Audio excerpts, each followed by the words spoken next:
আসছি, আমার ভাই শহীদ হয়েছে, শহীদ রফিকুল ইসলাম। আমি রফিকুল ইসলামের বড় বোন। এখন আমি এখানে আসছি আমার ভাইয়ের কবরটা শনাক্ত করার জন্য।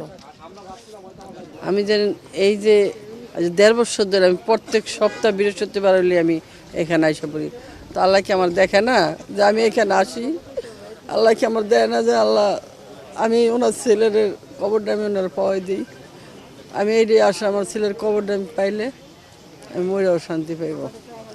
আর এই আমার ছেলেরা যারা মারছে, আল্লাহর এই বাংলার বুকে আমি দেখে যেতে চাই যে তাদের বিচার এরকম হোক। আমার ছেলে আমি যেমন কান্দে বের এরকম যে তার মা বাবা এরকম কান্দে, আমি এরকম একটু চাই। এছাড়া আমি আর কি আচ্ছা ওরা কি আছে আমার আল্লাহ আমার আল্লাহ এখানে নিয়ে আইছে আমার ছেলেরে। আমি তো আর এখান তোর আর নিয়ে কি হইব? এইখানে থাকবো, আমি যতদিন বাচ্চা আছি এখানে আসবো যাইবো দেখবো।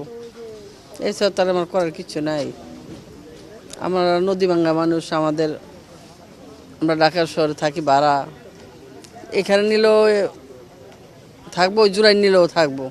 তো এইখানে আমার ছেলে থাকবে, আমার ছেলের আল্লাহ যেখানে মাটি আছে ওইখানে মাটি হয়েছে। এছাড়া তো আমার করার কিছু নাই। আমরা 5-6 দিন খুঁজি। শুক্রবারে আসর নামাজ রক্ত নামাজ সরিয়া করতে পারিছে যে ঘুরে আয়াম। এটা কইয়া আবদুল্লাপুর গেছি। আবদুল্লাপুর থেকে আর ফিরা বাসায় গেছে না। এরপর রাত থেকে আমরা খুঁজতেছি, এমনি খুঁজতে খুঁজতে 14 দিন খুঁজছি।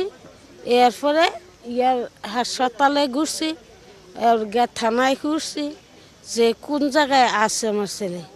না বাজে আমি কোনোক্ষণে পাইলাম না। যে হাসপাতালে যায় এই হাসপাতালে ধরে ইয়া করছে, ঠেলে ঠেলে বার করে দেয়। যে হাসপাতালে যায় এই হাসপাতালে ঠেলে ঠেলে বার করে দেয়। এমন কোনো খোঁজ দেয় না যে আমরা আপনার ছেলে এরা আছে নাকি হাসপাতালে আছে, না মরে গেছে গা নাকি ভর্তি আছে, কোনো খোঁজ খবর পাই নেই, যে হয় নেই। না পারতে এইভাবে ঘুরতে ঘুরতে 14 দিন ঘুরলাম। এই 1.5 বছর হয়েছে, কিন্তু কোনো কিছু জানি না। আর আইতে আসি যাইতে আসি ওস খবর কোনো নেই নাই।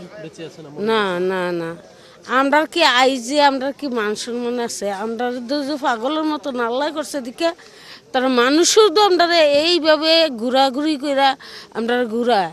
আমরা আই যাই এই কুমিল্লার থেকে ইয়া করছে ঢাকায়, ঢাকার থেকে কুমিল্লা যাই, ইয়া করছে রাত নাই নিশি নাই খানা ফিন্দা নাই। তারা অহন আমার ছেলের যে কবজটা তারা দিল, মাটি দিছে যে জায়গার মাঝে, এই জায়গার কি কর ছেলের একটা আমরা কবরস্থানটা যুদ্ধ দিছে যে না এই কবরটা আপনার ছেলের। ও এই তো দিল না, আমরা এই তো পাইলাম না। ও যদি আমার ছেলে এই যে 1.5 বছর তো আমাদের ফাইলে ভাই না, ওনার খিরা মাথায় পিতায় কিচ্ছু ধরে না, সারাদিন রাত কান্দি গাড়ি। আর যে আড়ি পাগলের যেমন ঘুরি 6টা মায়ের পরে আমার এই 2টা ছেলে হয়েছে। আমরা কি বিচার চাম না? বিচারও চাইম, কবরও চাইম। আমার ছেলেটা কখনো কিভাবে মারি দিল, কই কার জানারা যা দিল, আমরা তো এটা খোঁজ খবর পাইলাম না। আমরা ছেলে সন্তান, আমরা রক্ত, আমরা যে লাশটা পাইতাম আমরা আত্মীয় স্বজন লই আমরা গিয়া জানাজা করে মারি দিতাম। আমার আত্মীয় স্বজনও দেখলো না, মা বাপ হইও আমরা দেখলাম না।